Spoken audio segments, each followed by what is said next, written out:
que ya están regulados en nuestro Código Penal y regulados con penas particularmente altas. Pero nuevamente, el problema es que no se hacen cumplir esas penas. Y nos vamos a enlazar ahora vía Zoom con Elsa Calvo, y es abogada penalista de la Pontificia Universidad Católica del Perú. Elsa, muy buenos días, gracias por atendernos. Hola, ¿qué tal, Nicolás? Muy buenos días, un gusto saludarte a ti y a todos tus oyentes. El día de ayer ha sido un día muy extraño, ¿no es cierto? Hemos tenido los 17 proyectos del Congreso, de repente a última hora las carreras, el proyecto del Ejecutivo, una discusión sobre si esto es terrorismo, si el terrorismo urbano es la manera adecuada de definir lo que está pasando. Es decir, ¿cuál es tu juicio como penalista, Elsa, de lo que se está poniendo en discusión y de la manera como se está poniendo en discusión? Gracias, Nicolás. Bueno, como ya hemos escuchado también a los ciudadanos de a pie, no hay que ser abogado ni especialista para darnos cuenta de que quieren tapar el sol con un dedo. Las palabras importan e impactan. Entonces ahora nos ponen un delito con un nombre bastante rimbombante: terrorismo urbano. Este tema del terrorismo urbano no es de ahora, no es del 2024. Vienen proyectos de ley, más de 17 proyectos de ley en el Congreso con la misma denominación desde el año 2022 aproximadamente. Y nos hacen creer que esta es una respuesta, o pretenden hacernos creer que esta es una respuesta ante una problemática nueva. Y de nueva, la inseguridad ciudadana no tiene nada. En los últimos años lo único que ha hecho es incrementarse y afectarnos más, pero no es nueva. Como ayer en el debate, algunos congresistas mencionaban en el debate, el tema de terrorismo hace alusión a la violencia, a la amenaza, pero siempre con un trasfondo ideológico, religioso, político. Y los que roban celulares, los extorsionadores, los sicariatos, no tienen ese trasfondo, tienen un trasfondo eminentemente económico. Por tanto, nuevamente, son delitos comunes, como muchos ciudadanos ya de a pie también lo han mencionado insistentemente, que ya están regulados en nuestro Código Penal y regulados con penas particularmente altas. Pero nuevamente, el problema es que no se hacen cumplir esas penas, no hay un adecuado procesamiento, un procesamiento efectivo. Entonces, el criminal sabe que roba, que hace un acto de extorsión, de secuestro, y no va a ir a la cárcel. Y nuevamente, como tú muy bien mencionabas, la cárcel no es todo. Los penales están hacinados y eso evita que haya un adecuado control. Por eso también desde las mismas cárceles suceden las extorsiones. Claro, ahora, el tema de endurecimiento de penas es como, no sé, tiene un elemento de ignorancia, ¿no es cierto, Elsa? Porque en realidad podrían, es cierto, en algunos casos endurecerse, pero en general las penas que tenemos en el Código Penal son muy severas. Y como tú dices, el problema es que no se cumple pues la ley que tenemos, ¿no es cierto? Mira, justo estaba hojeando el proyecto de ley que ingresó el Ejecutivo, y aparte de la incorporación de este terrorismo urbano, lo que incorpora son aumento de 5 años en todos los límites punitivos de los delitos de sicariato o extorsión. Es decir, lo que era pena mínima 25, ahora es 30. Lo que era pena mínima 30, ahora es 35. Incluso ya en los tipos bases que existen, en temas de secuestro, sicariato, los tipos agravados tienen cadena perpetua. O sea, ¿a dónde más? Nuevamente, o sea, el aumento de penas podemos detenernos ahí, Elsa, es decir, en este momento, si tú cometes un delito de secuestro o de extorsión agravado, te vas a cadena perpetua. Exitosa. Sí, ya está prevista la pena de cadena perpetua. Incluso, mira, resulta bastante curioso que dentro de estos tantos proyectos de ley que emitió el Congreso con la propuesta de terrorismo urbano, alguna de ellas recibió una opinión del Ministerio de Justicia, donde el Ministerio de Justicia decía no viable. Entre otras razones, mencionaba algo muy interesante. Les decía, lo que tú quieres proteger a estas personas del sicariato, de la extorsión, del robo agravado, ya está siendo protegido por la ley de crimen organizado, la antigua, la que se cambió. Y le está diciendo, ya no es necesario porque ya se está protegiendo. Se estás metiendo más leyes que no suman, que afectan el proceso porque confunden en el proceso. Se discutió, por ejemplo, sobre el robo de celulares y se endureció. Creo que el siguiente paso creo que vendría a ser la pena de muerte para los ladrones de celular. Pero el resultado fue cero. O sea, es decir, se agravó la pena, y sin embargo la cantidad de celulares robados cada día no bajó. O sea, eso ya es una señal de que por ahí no va, ¿no es cierto? Correcto, Nicolás. Es que han agarrado, creo que ya desde hace décadas, al derecho penal como el cajón desastre. Salta un problema social y quieren solucionarlo a través de crear tipos y endurecer penas. Las penas actualmente no disuaden porque el sistema en general de justicia no funciona de manera efectiva. Como dicen, la justicia que tarda no es justicia. Se demoran años en procesar a alguien. Si es que lo llegan a condenar, ingresa a un centro penitenciario que está fuera de control por las mismas condiciones de hacinamiento que han generado todo el aumento de penas de manera irracional, y nuevamente no pueden controlar un penal y desde ahí mismo surgen los problemas de seguridad. Acá es importante entender, primero, que el derecho penal no te va a solucionar esos problemas públicos. Creo que como tú mismo lo mencionaste, la solución es un tema de educación y gestión, y la solución no es mágica, no viene de un día para otro, viene a través de un trabajo sostenido de años y que tendría que empezar ya, porque estamos al tope con la criminalidad, eso sí es cierto, pero con el derecho penal aumentar penas no se soluciona, se necesitan más policías, como tú decías, policías capacitados, se necesitan más recursos, pero recursos bien gestionados. Claro. Se necesita que las instituciones trabajen de la mano. Claro, porque ayer Carlos Morán, que fue ministro del Interior y que fue importante y por eso lo invitamos, porque durante su gestión la conclusión es que las cosas estaban tan mal que requerías una especie de reingeniería en la Policía Nacional. Y para eso se elaboró y colaboró mucha gente en el desarrollo de lo que se llamó el Plan Mariano Santos, que era una especie de gran reforma de la Policía Nacional, ¿no es cierto?, para hacerle un instrumento eficiente.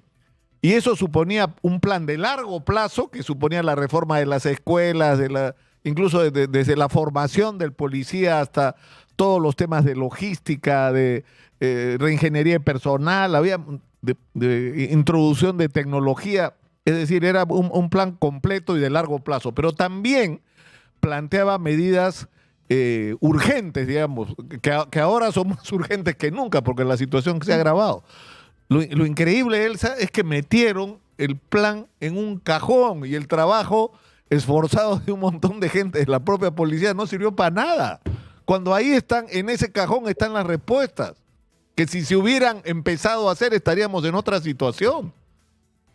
Pero ese es el problema que venimos pasando de gobierno a gobierno. O sea, no hay un trabajo sostenido. Cada cambio de gobierno implica machacar al gobierno que dejé atrás y decir que todo se hizo mal y continuar algo totalmente nuevo que no necesariamente es técnico ni sistemático. Y eso que genera que, como tú dices, estas buenas ideas o buenas iniciativas de gestión de lo que ya se tiene, trabajar con lo que se tiene y mejorarlo, no funcionen y estén dormidas. Y eso, como digo, no es un problema de ahorita, es un problema que viene desde hace mucho tiempo. No se trabaja de manera sistemática, de manera ordenada. Se trata de dar soluciones al día que no son eficientes a través del derecho penal. Por ejemplo, en este proyecto del Ejecutivo se estaba en el delito de extorsión poniendo una agravante específica cuando las extorsiones están dirigidas al sector transporte. Bien, me imagino que desde el sector transporte dirán, sí, es una buena medida, pero los demás sectores que también están siendo extorsionados, no se deja en desprotección con esta medida, nuevamente, claro. Que yo sinceramente de manera técnica la veo populista. Claro, porque es decir, lo que la impresión, no es la impresión, yo creo que es lo que ocurre, ¿no? Están reaccionando ante cada situación y tratando de contentar a la gente con alguna medida populista o que pueda resultar impactante, ¿no? Como decir, pena de muerte, ¿no es cierto? Ya, entonces con eso crees que vas a resolver algún problema. Ahora, es decir, necesitamos un plan de largo plazo, pero también es necesario tomar medidas ahora. Y yo quiero insistir en un ejemplo. O sea, uno puede o no estar de acuerdo políticamente con Eduardo Bless, el alcalde de San Miguel, ¿no es cierto? Y probablemente sea una persona políticamente controversial para un sector, pero su gestión desde el punto de vista de la seguridad fue reconocida por Muñoz, hasta por el propio Basombrío, que en términos políticos probablemente podría considerarse un enemigo de Eduardo Bless. ¿Por qué? Porque hicieron en ese momento algo muy simple, que fue gestión. Es decir, tenemos el distrito agobiado por la inseguridad, entonces dividimos el distrito en cuadrantes, vemos qué recursos tenemos, es decir, cuántos patrulleros, cuántas motos, bueno, cuánto tiene el municipio a través del serenazgo, cuántos efectivos tenemos, cuántos agentes de seguridad privada hay de las empresas que operan para los comercios y los negocios grandes, cómo está organizada los barrios, ¿no es cierto? Si hay vigilantes en los barrios o si hay gente que puede aportar, y todo, Elsa, todo se centralizó y funcionó. Funcionó porque había un liderazgo y porque se gestionó todos los recursos que habían para que la información que viniera de las cámaras o las alertas que emitían los vecinos permitían una respuesta rápida, porque ni siquiera es porque le pusiste más recursos, porque usaste de una manera inteligente y adecuada lo que tenías. Exitosa. Entonces yo creo que de eso es lo que se trata, no es tan complicado. Es decir, si se ha podido hacer en un momento en San Miguel, ¿por qué no se puede hacer en todo el país? Creería que es un tema de falta de interés y, como tú dices, de aprender a gestionar y que tengamos en la administración a gestores. Como tú muy bien has dicho, yo no vivo muy lejos de Magdalena y hubo un cambio en el tema de la delincuencia por el simple hecho de cambiar la luminaria. Pusieron más postes de luz, pusieron mejor iluminación, tú ves de manera más seguida al serenazgo pasando y eso desincentiva porque ya es una manera preventiva. Tú ves que están haciendo algo y que están trabajando. Tú dices en el caso de Magdalena también, ¿no es cierto? O sea, es que esto está más allá de la política, es un tema simplemente de gestión eficiente de los recursos, ¿no? Es que acá no hay colores, no hay colores ni ideologías cuando tienes un arma en la cabeza. Entonces creo que todos podrían coincidir fácilmente en que es un tema de gestión. Administrar lo que ya se tiene. Claro, el delincuente. Buscar que las condiciones que tenemos mejoren. Claro, el delincuente no te pregunta, ¿y por quién votaste en las últimas elecciones municipales o por quién votaste en el 2021 en las elecciones, en la primera vuelta? No te preguntan, o sea, no discriminan, ¿no es cierto? Y la respuesta está, o sea, yo creo que está muy claro. Ahora, ¿cuál es la conclusión? O sea, tú eres una penalista joven, comprometida, ¿qué? Es decir, cuando ven estos espectáculos, ¿qué sentimientos les produce esto? Bueno, mira, desde la academia lo que yo trato de enseñar a quienes eventualmente van a formar parte de la administración pública, quizás fiscales, jueces, es que el derecho penal es importante conocerlo y trabajarlo, pero de manera inteligente. El derecho penal no te va a solucionar la vida y mucho menos te va a solucionar de manera rápida y directa estos problemas de criminalidad que afectan actualmente a la población. Aumentar penas no te suma nada, porque yo puedo poner, como tú mencionabas, cadena perpetua hasta pena de muerte, pero si jamás lo encuentro, si no tengo la capacidad de que mi policía lo pueda encontrar, si no tengo la capacidad de que mi fiscal lo pueda imputar correctamente, si no tengo la capacidad de que mi juez lo pueda condenar adecuadamente, que no pueda ingresarlo a un penal donde vaya a estar verdaderamente recluido, no funciona. Las penas en esa línea no funcionan. Entonces, por eso yo lo que siempre recomiendo, el derecho penal hay que conocerlo y justamente para criticar este tipo de medidas que son populistas. Y la solución a estos problemas, de manera a largo plazo y corto plazo, están por temas de gestión. No, yo creo que el ejemplo más, digamos, contundente de que la simple sobrepenalización, como por ejemplo la cadena perpetua, no te resuelve necesariamente el problema, es el ejemplo de Brasil y el Comando Vermelho, que es una enorme organización delictiva que ya salió de Brasil e incluso se ha descubierto su presencia en Madre de Dios.